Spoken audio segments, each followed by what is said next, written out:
Hey guys, Assalamu alaikum. This is your brother Ratul Hussain and welcome to another brand new vlog. তো guys আজকের এই ব্লগটি কি হতে যাচ্ছে আপনারা তো টাইটেল এন্ড থাম্বনেল দেখে বুঝেই ফেলছেন। তো আজকে যাচ্ছে মানে ছোটখাটো একটা ট্রাভেল ব্লগ করতে। তো আলহামদুলিল্লাহ আপনাদের দোয়ায় আপনাদের ভালোবাসায় আমাদের 700 সাবস্ক্রাইবার হয়ে গেছে। তো ধন্যবাদ আপনাদেরকে সবাইকে এভাবে সাপোর্ট দেওয়ার জন্য। ইনশাআল্লাহ আমরা একটি লং ভিডিওর প্ল্যানে আছি। তো আমরা হয়তো কুয়াকাটা যাব। তো আপনারা যদি চান অবশ্যই কমেন্ট বক্সে জানান। সো আর কথা বলবো না, চলো যাওয়া যাক। So let's go. So let's enjoy the blog and let's enjoy the road view.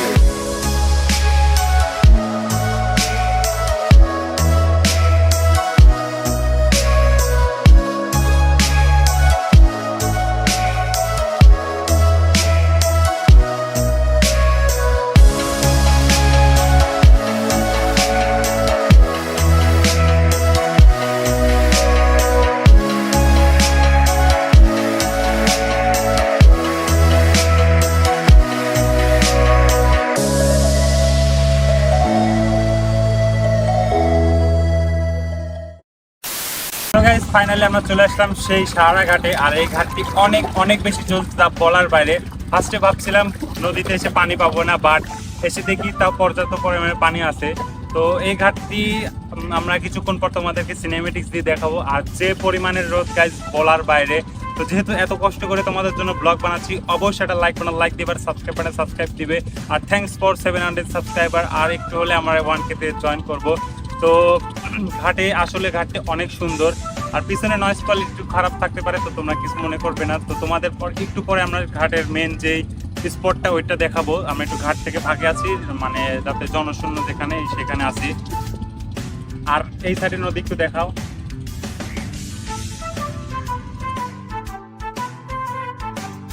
পিছনে আমাদের ঠিক পিছনে আছে সেই পার্কটি। তো আমরা একটু পর ওইদিকে যাবো, ওইদিকের ভিউটাও সুন্দর।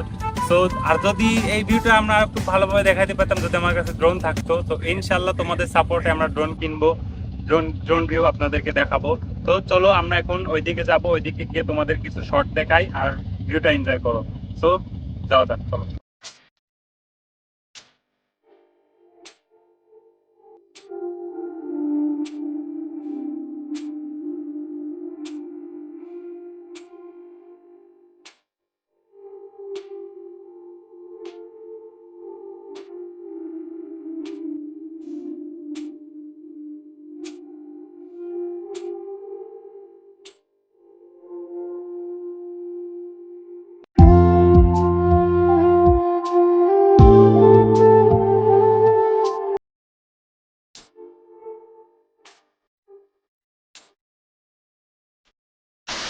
তো গাইস আলহামদুলিল্লাহ আমরা আমাদের এই প্লেসটি সম্পূর্ণভাবে দেখাতে পারছি। তো এখনো মানে সেইভাবে পর্যটন আসা শুরু করেনি, কারণ এখনো এখানকার সিজন স্টার্ট হয়নি। পানি আরো আসবে, তারপরে দেন এখানে পর্যটন লোক আসে।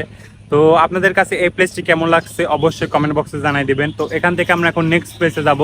ওই প্লেসটাও পাবনার মধ্যে বিখ্যাত একটি প্লেস, তো সবাই হয়তো জানো। তো অনেক, তোমার কাছে আজকে প্লেসটা কেমন লাগছে বলো? আমার কাছে আসলে অনেক অনেক সুন্দর লাগছে। আর আপনাদের কাছে কেমন লাগছে অবশ্যই কমেন্টের মাধ্যমে জানাবেন। আর চ্যানেলটিকে অবশ্যই সাবস্ক্রাইব করবেন, লাইক কমেন্ট শেয়ার করে আমাদের পাশে থাকবেন। জি ইনশাআল্লাহ আমরা ভালো কিছু আসতেছে ইনশাআল্লাহ। হ্যাঁ, তো ইনশাআল্লাহ আপনারা যদি এই ভিডিওতে বেশি বেশি করে লাইক দেন আর ভিউ যদি বেশি হয়, ইনশাআল্লাহ নেক্সট আমরা কুয়াকাটা যাওয়ার প্ল্যান করছি। তো আপনাদের কাছে আমরা অনেক সুন্দর একটা কুয়াকাটা ব্লগ উপহার দেব। অবশ্যই কিন্তু কমেন্টের মাধ্যমে জানাবেন আজকের ব্লগটা কেমন হয়েছে, ঠিক আছে? সো সবাই ভালো টাটা, থাকবেন। চলো নেক্সট প্লেসে যাওয়া যাক। Bye bye. So guys finally আমরা চলে আসলাম হচ্ছে সেই পাকশিতে। তো এটা আমাদের নেক্সট ডেস্টিনেশন ছিল। তো আমার বাম পাশে আছে লালচা সেতু, আর ঠিক আমার ডান পাশে আছে হচ্ছে পাকশি হার্ডিং ব্রিজ। তো এই হার্ডিং ব্রিজটি এখনো বলতে গেলে পাবনার মধ্যে সব থেকে ঐতিহ্যবাহী একটা ব্রিটিশ স্থাপনা। তো অনেক, তুমি দেখো এই ব্রিজটা। আমার পিছনে যে স্থাপনা দেখতে পাচ্ছেন, এটা হচ্ছে বাংলাদেশের মধ্যে মোস্ট এক্সপেন্সিভ একটা প্রজেক্ট। তো যেটা হচ্ছে পাওয়ার প্ল্যান্ট, পারমাণবিক বিদ্যুৎ কেন্দ্র যেটা বলা হয়। এটা শুরু হয়ে গেলে মানে স্টার্ট যখন হবে, তখন বাংলাদেশে প্রায় বিদ্যুৎ সরবরাহ হবে, আর তখন বিদ্যুৎ বা লোডশেডিং থাকবে না। এটা আমাদের পাবনার ভিতরে সব থেকে মানে বর্তমানে মানে যেটার জন্য পরিচিত হচ্ছে, সেটা হচ্ছে সেই পারমাণবিক বিদ্যুৎ কেন্দ্র। তো আমাদের এই রূপপুরে সব থেকে পাবনার ঐতিহ্যবাহী জিনিস আছে, যেটা হচ্ছে লালন সেতু আর সেই ব্রিটিশ হার্ডিং ব্রিজ, আর এই সাইডে হচ্ছে বিদ্যুৎ কেন্দ্র। সো চলো এখন তোমাদেরকে কিছু শর্টের মাধ্যমে আমরা এই আটপাশ সাইডের কিছু ভিউ দেখি। So let's enjoy. Herding bridge বাংলাদেশের পাবনা জেলার ঈশ্বরদী উপজেলায় পাকশী থেকে কুষ্টিয়া জেলার ভেড়ামারা উপজেলা পর্যন্ত সংযুক্তকারী একটি রেল সেতু। একটি বাংলাদেশের বৃহত্তম রেল সেতু হিসেবে পরিচিত। সেতুটির নির্মাণ কাজ শুরু হয় 1909 সালে। তৎকালীন ভাইসরয় লর্ড হার্ডিঞ্জের নাম অনুসারে এই সেতুটির নামকরণ করা হয় হার্ডিং ব্রিজ। এই সেতুটির দৈর্ঘ্য 1.8 কিলোমিটার। সেতুটি ঐতিহ্যবাহী ব্রিটিশ স্থাপনা হিসাবে এখন পর্যটন এরিয়া হিসাবে পরিচিতি লাভ করেছে। তো গাইস, এখন আমরা একদম নদীর সামনে চলে আসছি।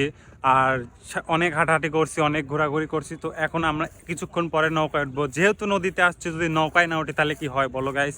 তো এখন আমরা একটু জাস্ট ভিউটা দেখো গাইস, জাস্ট ওয়াও। এই সাইডের ভিউটাও দেখো। মানে এক কথায় একের ভিতর 100 যদি প্লেস হয় তাহলে আমাদের পাবনার ভিতরে বেস্ট প্লেস হচ্ছে এই পাকশী।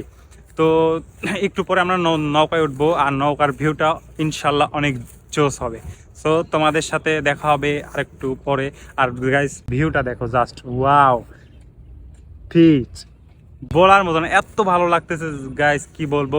পরন্ত বিকেলে সূর্যোদয় হচ্ছে, আর এখানে সারি সারি নৌকা রাখা আছে নদীতে।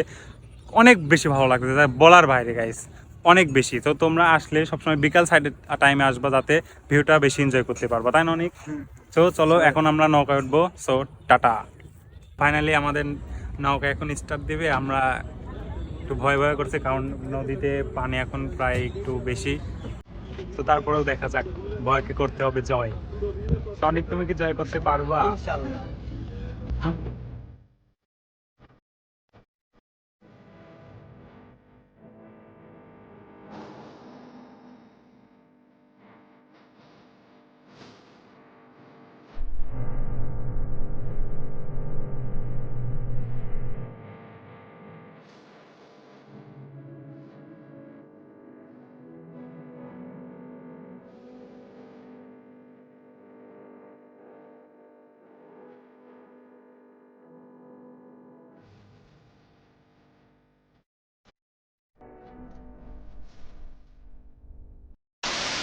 তো গাইজ, দেখতে দেখতে আজকের এই ব্লগটি এই পর্যন্তই। দেখা হবে নেক্সট কোনো নতুন একটি ব্লগে। ততক্ষণ সবাই ভালো থাকবেন আর সুস্থ থাকবেন।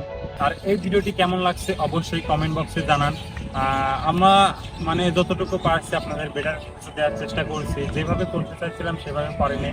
আর আমাদের একটু টিমমেট শর্ট ছিল জন্য আর কি দুজনে তেমন ব্লগটা আমরা কভার দিতে পারি নাই। তো যেটুকু পারছি আপনাদেরকে দেখানোর চেষ্টা করছি। ইনশাল্লাহ নেক্সট কোনো ব্লগ আপনাদের বেটার ব্লগ দেওয়ার চেষ্টা করব।